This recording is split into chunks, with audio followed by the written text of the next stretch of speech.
अभी बजा हुआ है सुबह का 7:15 और मैं जैसे ही मॉर्निंग वॉक से आ रहा था तो मुझे दिखा है ये खूबसूरत नज़ारा गांव का। आप देख सकते हैं कि कितने सारे तोते बैठे हुए हैं और ये अपना दाना चुन रहे हैं। और इसके बाद मुझे जाना होगा कुछ देर के बाद किशनपुर फैक्ट्री में, जहाँ पर हमने एक गाय रखी हुई है, उसको कुछ दवा देनी है और उसके बाद एक आज एम्पुटेशन भी करवाना है। कल जिस बच्चिया को हम जगतपुर क्षेत्र से लाए थे उसका। तो पहले हम जाएंगे किशनपुर।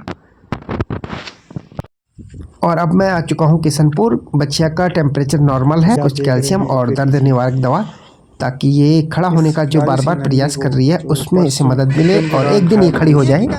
इसके लिए मशीन भी लाए हैं अधिकारी जी, इसको मशीन लगा देंगे। और मुझे करनी है आज एम्पुटेशन की तैयारी। आज ये बहुत कोशिश करेगी हम उठने की। ये तो कल रात भी कर रही थी, बहुत छटपटा रही है। ज्यादा करे क्योंकि मैं अब इसको पेन किलर दे रहा हूँ। इसके शरीर का तापमान कुछ कम पेन था, तो कहीं भी नहीं हो रहा होगा जी, इसके पैर में ताकत नहीं है। दे दिए। अब मैं जाता हूँ शिव मंदिर। हमारी जो वेटनरी ऑफिसर है मैडम, वो आने वाली हैं और आज वो छोटी बच्चियाँ जो दिख रही है उसके पाँव का एम्पुटेशन होगा, क्योंकि उसके 2 पाँव में बहुत अधिक चोट है, एक पाँव पूरा उसका लटक गया है। तो अब मैडम ने कहा है कि उसको अलग ही करना पड़ेगा। हालांकि काफ़ी मुश्किल हो जाता है इनके लिए आगे का जीवन गुजारना। तो अभी हमारी पूरी कोशिश है कि जल्द से जल्द एम्पुटेशन हो जाए। 3 बज चुका है और इसमें काफ़ी समय लग जाता है। तो हम जो शुरुआती प्रक्रिया है उसके लिए ये गॉज बना ले रहे हैं। बच्चियाँ दिखा दो विशाल जरा।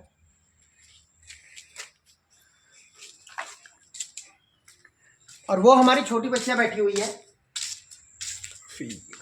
बच्चिया के 3 पाँव में चोट है, जिसमें कि 2 पाँव टूट चुके हैं और इन 2 टूटे पाँव में भी एक को कीड़ों ने खा दिया था, जबकि दूसरे में इन्फेक्शन हो गया है पिछले पाँव में। तो काफ़ी मुश्किल है इसका एम्पुटेशन के बाद भी सर्वाइव कर पाना। और ये दवाएं जो आज के एम्पुटेशन के लिए हैं कामधेनु प्रकल्प की तरफ से आई हैं और अब डॉक्टर मैडम भी यहाँ पर पहुँच चुकी हैं।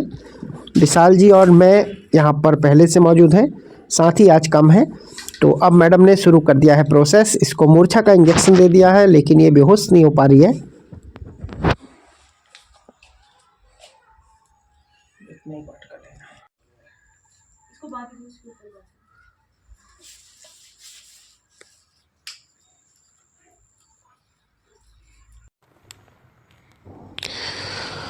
और जैसे जैसे दिन बढ़ता जा रहा है तो लाइट अब कम होती जा रही है, सूर्यास्त का समय हो चुका है। तो हमें करनी पड़ेगी अब व्यवस्था लाइट की भी।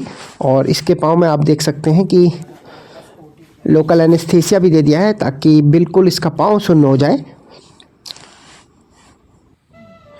अंधेरा काफ़ी हो गया है तो ऐसे में मुश्किल हो रहा था एम्पुटेशन करना, इसलिए हमने हैलोजन की व्यवस्था कर ली है। और लगभग 3.5 घंटा इसके पाँव के एम्पुटेशन में लग गया है। और अब कुछ दिनों तक हमें इसकी ड्रेसिंग करनी होगी। हालांकि ये खड़ी नहीं हो पाएगी, दूसरा पाँव भी इसका ख़राब है, उसकी भी ड्रेसिंग करनी होगी। तो अब आगे की व्यवस्था हमारी है। और अब आप देख सकते हैं कि ये इसका पाँव में पट्टी बांध दी गई है और इसे ढका के भी रख दिया है। धीरे धीरे ये होश में आ जाएगी। सारे साथी चले गए हैं, गोलू जी यहाँ पर हैं जो कि अक्सर आज कल रात में यहीं रहते हैं। तो अब हम भी घर को चलते हैं और अगले दिन देखेंगे इसे।